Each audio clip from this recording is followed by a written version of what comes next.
London में एक famous building है, वॉकी टॉकी बिल्डिंग।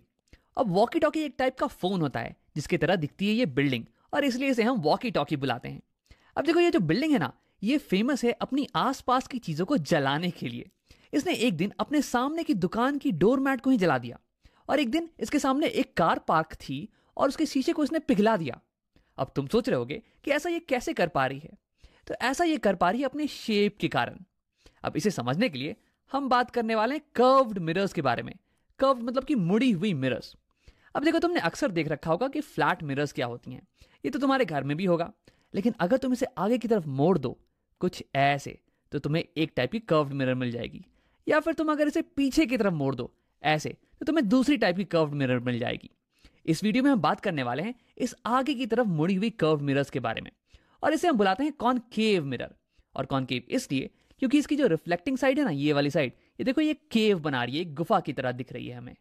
अब इस कॉनकेव मिरर के बारे में डिटेल में बात करने से पहले आओ प्लेन मिरर की एक प्रॉपर्टी को याद कर लेते हैं। तो यहां पे मेरे पास है एक प्लेन मिरर, और इसकी जो राइट साइड है ये इसकी रिफ्लेक्टिंग साइड है, और इसकी पीछे वाली साइड, लेफ्ट वाली साइड, इसे मैंने पॉलिश कर रखा है। तो प्रॉपर्टी ये कहती है कि अगर एक प्लेन मिरर पे पैरेलल रेस इंसिडेंट हो कुछ ऐसे, तो ये रिफ्लेक्शन के बाद ये पैरेलल ही रिफ्लेक्ट करने वाले हैं, पैरेलल ही जाने वाले हैं वापस। अब अगर तुम्हें ये याद नहीं आ रहा हो कि ऐसा कैसे होता है, तो आओ लॉस ऑफ रिफ्लेक्शन का इस्तेमाल करके इसे समझ लेते हैं। तो देखो, लॉ ऑफ रिफ्लेक्शन कहता है कि एंगल ऑफ इंसिडेंस ये बराबर होना चाहिए एंगल ऑफ रिफ्लेक्शन के। तो ये हो गई मेरी इंसिडेंट रे, और ये मिरर पे इस पॉइंट पे इंसिडेंट है। अब देखो, पॉइंट ऑफ इंसिडेंट पे मैं सबसे पहले एक नॉर्मल ड्रॉ करने वाला हूं। नॉर्मल मतलब कि एक लाइन जो कि परपेंडिकुलर हो मिरर के सरफेस पे at the point of incidence. अब मैंने ऐसे ही बाकी दोनों रेस के लिए भी नॉर्मल ड्रॉ कर रखा है। अब देखो, नॉर्मल और इंसिडेंट रे, इन दोनों के बीच में जो एंगल होता है इसे हम कहते हैं एंगल ऑफ इंसिडेंस। अब यहां पे तो तुम्हें दिख रहा होगा कि नॉर्मल और ये इंसिडेंट रे, ये दोनों ही एक दूसरे पे ओवरलैप कर रहे हैं, यानी कि इन दोनों के बीच में एंगल ये तो जीरो होने वाला है। अब यानी कि एंगल ऑफ इंसिडेंस ये हो गया जीरो, तो एंगल ऑफ रिफ्लेक्शन ये भी होना चाहिए जीरो, यानी कि ये रे बिल्कुल ऐसे ही इसी के ऊपर रिफ्लेक्ट कर जाने वाली, ऐसे ये रिट्रेस करने वाली है अपने पाथ को, और ऐसे ही ये दोनों रेस भी अपने पाथ को रिट्रेस करने वाली हैं। तो रिफ्लेक्टेड रे ये कुछ ऐसी दिखने वाली है।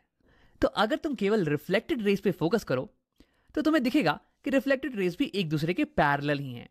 तो यानी कि प्लेन मिरर के केस में अगर पैरेलल रेस इंसिडेंट हो तो रिफ्लेक्शन के बाद भी ये पैरेलल ही जाती हैं। अब आप देखते हैं कि कनकेव मिरर के केस में क्या होता है। अगर मैं कनकेव मिरर पे पैरेलल रेस को इंसिडेंट करवाऊं तो वो कैसे रिफ्लेक्ट करती हैं। लेकिन आओ इसके पहले मैं तुम्हें यह दिखा दूं कि कॉनकेव मिरर दिखती कैसे है।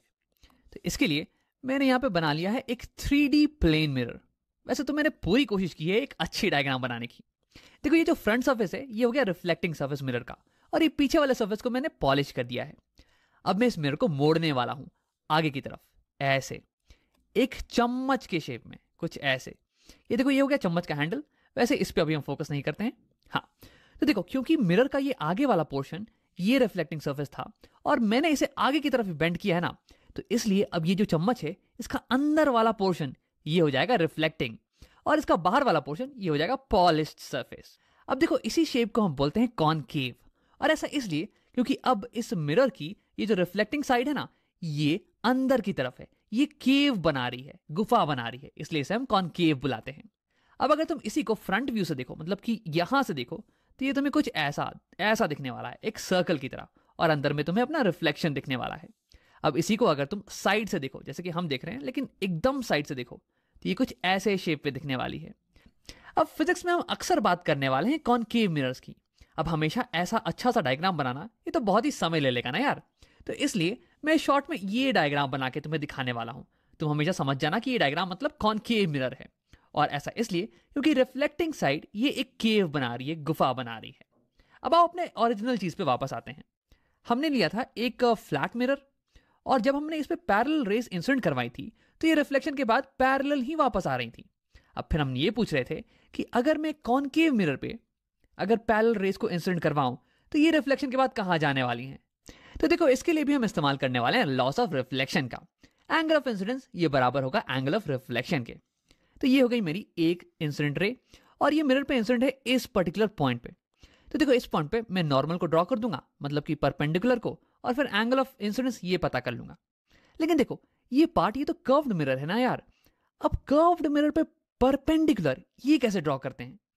तो देखो मैं क्या करने वाला हूं कि इस छोटे से हिस्से को, मिरर के इस छोटे से हिस्से को मैं एक स्ट्रेट लाइन मान लेने वाला हूं, एक स्ट्रेट लाइन ऐसे, और उसके बाद मैं इस पे परपेंडिकुलर ड्रॉ कर देने वाला हूं। देखो वैसे तो ये वाला हिस्सा ये भी कर्व्ड पार्ट है, लेकिन क्योंकि एक बहुत ही छोटा हिस्सा है पूरे मिरर का, इसलिए मैं इसे एक स्ट्रेट लाइन मान सकता हूं। जैसे कि देखो तुम्हारी धरती, ये भी तो राउंड है ना, ये भी तो कर्व्ड है, लेकिन अगर तुम जमीन पे खड़े हो तो तुम्हें अपने आसपास की रीजन ये फ्लैट दिखाई देने वाली है। और ऐसा इसलिए क्योंकि तुम्हारे आसपास की रीजन ये बहुत ही छोटा हिस्सा है पूरी बड़ी धरती का, और इसलिए इसे हम फ्लैट मान सकते हैं। तो देखो वैसे मैंने यहाँ पे नॉर्मल को ड्रॉ कर दिया है, और ये हो गई एंगल ऑफ इंसिडेंस।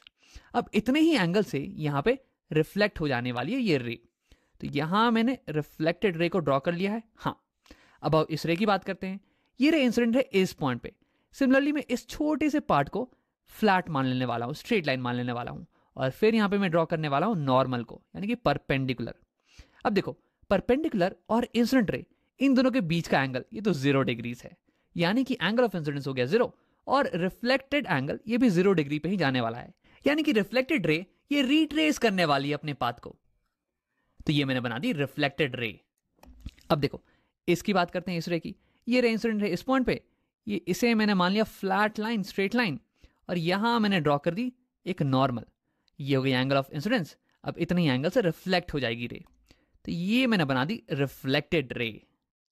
अब देखो ये जो पर्टिकुलर शेप का कनकेव मिरर है ना, ये पैरेलली इंसिडेंट रेस को पैरेलली रिफ्लेक्ट नहीं कर रहा है जैसे कि हमारा प्लेन मिरर कर रहा था, बल्कि ये ऐसे रिफ्लेक्ट कर रहा है कि सारी रिफ्लेक्टेड रे ये एक पॉइंट से पास होकर गुजर रही हैं, एक पर्टिकुलर पॉइंट से। अब देखो इस पर्टिकुलर शेप को हम बोलते हैं पैराबोलिक। ये स्फेरिकल नहीं है बल्कि पैराबोलिक है। अब इसके बारे में हम बाद में डिटेल में बात करने वाले हैं, लेकिन बस तुम अभी ये समझ लो कि हमने मिरर को इतना मोड़ा है, एग्जैक्टली इतना मोड़ा है कि ये सारी पैरेलल इंसिडेंट रेस को एक पॉइंट के टुवर्ड्स बेंड कर दे। अब यहाँ पे अगर और भी ज्यादा रेस होती ना, ये मैंने कुछ दिखा रखा और रेस को, तो ये सारी रेस इस पॉइंट के थ्रू पास करती। अब देखो इस पर्टिकुलर चीज को हम इंग्लिश में एक वर्ड बोलते हैं। अगर अलग अलग चीजें एक पॉइंट पे मिलें तो उसे हम बोलते हैं कन्वर्ज करना। तो यानी कि ये पर्टिकुलर शेप का मिरर ये पैरेलल इंसिडेंट रेस को एक पॉइंट पे कन्वर्ज करवा रहा है। अब इस पॉइंट को हम एक स्पेशल नाम देते हैं, इसे हम बुलाते हैं फोकस, और इसे रिप्रेजेंट करते हैं हम कैपिटल एफ से। और ऐसा इसलिए क्योंकि ये मिरर इंसिडेंट रेस को इस पॉइंट पे फोकस करवा रहा है। सोचो कि इस पॉइंट पे कितनी ज्यादा ब्राइटनेस होने वाली है, क्योंकि ये सारी लाइट ये इस पॉइंट में ही तो पड़ रही है, और यहाँ पे कितना ज्यादा हीट होने वाला है। तो देखो अब हम इसकी मदद से हम अपने ओरिजिनल प्रॉब्लम को आंसर करने के लिए तैयार हैं कि हमारी जो बिल्डिंग थी ना, ये वाली वॉकी टॉकी बिल्डिंग, ये अपने आसपास की चीजों को जला क्यों देती है। तो इससे पहले कि मैं तुम्हें आंसर बताऊं, क्यों ना तुम वीडियो को एक बार पॉज करो और इसे खुद से पता करने की कोशिश करो। अब अगर तुमने ट्राई कर लिया है तो अब देखते हैं। देखो सबसे पहली बात तो ये कि जो बिल्डिंग का जो फ्रंट सर्फेस है ना, ये ग्लास का बना हुआ है। देखो तुम्हें दिख रहा होगा कि ये ट्रांसपेरेंट है और उसके पीछे की चीजें तुम्हें दिख रही होंगी। तो देखो ग्लास ये लाइट रेस को थोड़ा बहुत रिफ्लेक्ट करता है। अगर ये मिरर का बना हुआ होता तब तो ये सारी लाइट रेस को ऑलमोस्ट रिफ्लेक्ट कर देता, लेकिन देखो ग्लास भी थोड़ी बहुत लाइट रेस को रिफ्लेक्ट करता है। और क्योंकि ये बिल्डिंग बहुत ही बड़ी है ना, तो इसलिए ये थोड़ी थोड़ी लाइट रेस भी बहुत ज्यादा हो जाने वाली हैं। अब देखो दूसरी चीज ये कि ये बिल्डिंग का जो फ्रंट पार्ट है इसका शेप देखो। देखो ये कर्व्ड है, ये स्ट्रेट नहीं है बल्कि ये कर्व्ड है, हमारे चम्मच की तरह। यानी कि थोड़ा बहुत ये इस कनकेव मिरर की तरह शेप्ड है। अब देखो इससे होगा क्या कि जो भी लाइट रेस इस पे इंसिडेंट होने वाली है, ऐसे सन की लाइट रेस, ये रिफ्लेक्ट करने के बाद ये एक पॉइंट पे ही कन्वर्ज करने वाली हैं, एक पॉइंट पे ये फोकस होने वाली हैं। और क्योंकि ये बहुत ही बड़ी बिल्डिंग है ना, तो यानी कि ये बहुत सारी सनलाइट को यहाँ पे फोकस कर देने वाला है।